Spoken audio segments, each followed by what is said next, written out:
Hey. I was thinking, and so I wanted to come on here and share my thoughts with you. I am doing a spiritual fast, and I'm on day 9 of 40. And it's been a challenge. One of the things that I decided to give up is social media. I did not realize how much I just pick up this thing and jump on and waste time. Now, I am still on social media, as you can see, but I allow myself to post, to engage with the post, and also read my messages. That's it.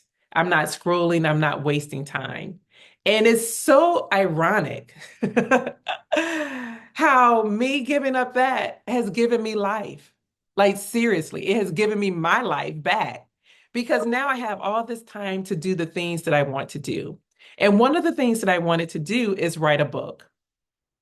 I've had a book inside of me since 2016. And I tried to start it in 2020, and it was too soon. And so now I feel it's the time. This book will be done this year. So in the evenings when I have free time, I am on my computer typing away.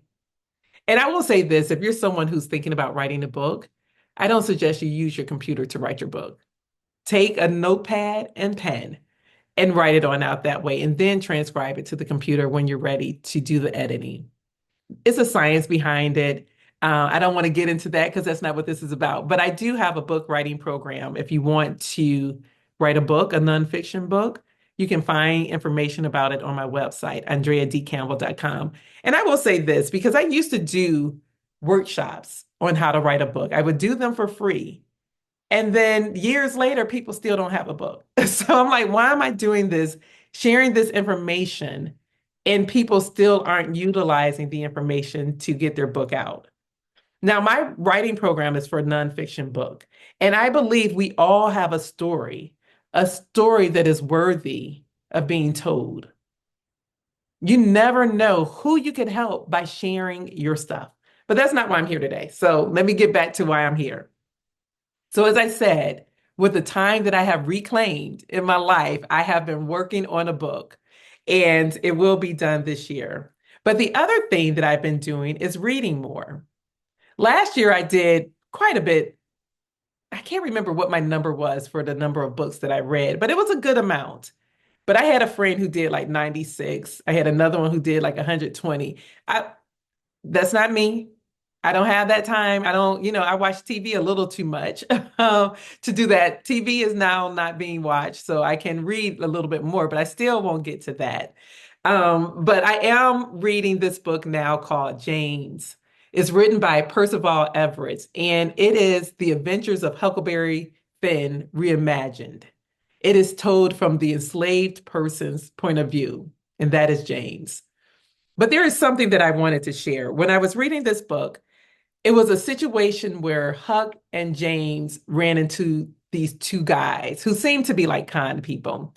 And they all traveled together and they saw a revival. And one of the con people, just made up this story and conned people out of money. And when he did that, James and Huck were talking. And one of them said, he was never a pirate, but then people liked it. Did you see their faces? And he's like, they had to know that they were lies, but they wanted to believe. What do you make of that? I think that was Huck asking that of Jim. They know they were telling lies, but they wanted to believe them. What do you make of that? And James answered, folks be funny like that. They can take the lies they want and throw away the truth that scares them. They can take the lies they want and throw away the truth that scares them. And it just made me think about where we are today, the climate that we're living in. This book has been good, so I'm going to recommend it to you as it was recommended to me. It was a number 1 New York Times bestseller. It's going to be adapted into a movie. I think it's directed by Steven Spielberg. And but as I listened to this story, it just made me remember how, as Black people, we have survived every version of this country. We have, and we will continue to survive. It may be painful. It may be painful, but we will make it through. And so that's what keeps me from being overwhelmed and feeling hopeless. Because we've done it before, we will do it again. We would do it through love. We would do it with community. Yeah. But I'm just going to offer this to you as something to read. And one of the things I thought about too, because last week, and I didn't share this yet, I went to a program at Case Western Reserve University. They do an MLK program every year, and I go most times. This year, they had Valerie Jarrett, who was the senior advisor to President Obama, and she now runs his foundation. But in listening to her story, she talked about her dad. Her father graduated college at the age of 16 from Howard University. Now, I don't know what year he was born. I don't know his age. 16. And then he went to medical school and graduated medical school at 19. And I was thinking, like, whatever year, you figure she's around 70. So, however old he was, and whatever time that was in the 1900s, the early 1900s, we know for Black people, it was not easy. But he was able to accomplish that. But what he couldn't do is get a job.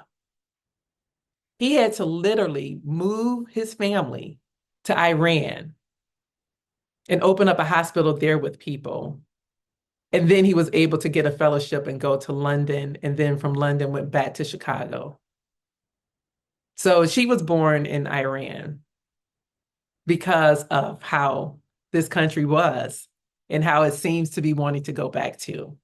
But we survived.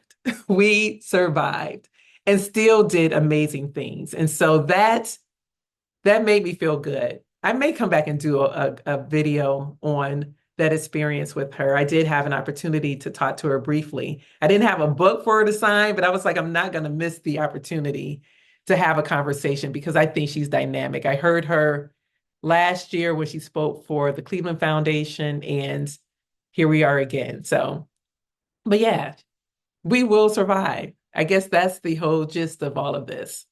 And so, what I want you to take away from this conversation today that we're having is to reclaim your time. Spend less time on social media. Just try it for a week and do the things that excite you, the things that you've been putting off because you didn't have time, because you probably do. Yeah. Every day, every night, when I am writing in my book, my favorite part of the day, it has been about writing my book for the past 5 days. Some aspect of it. Yeah. So I'm just happy that it's making me excited to want to do more and be more and have more. So that's that. All righty. Take care and have a great rest of the day. I love you. Bye-bye.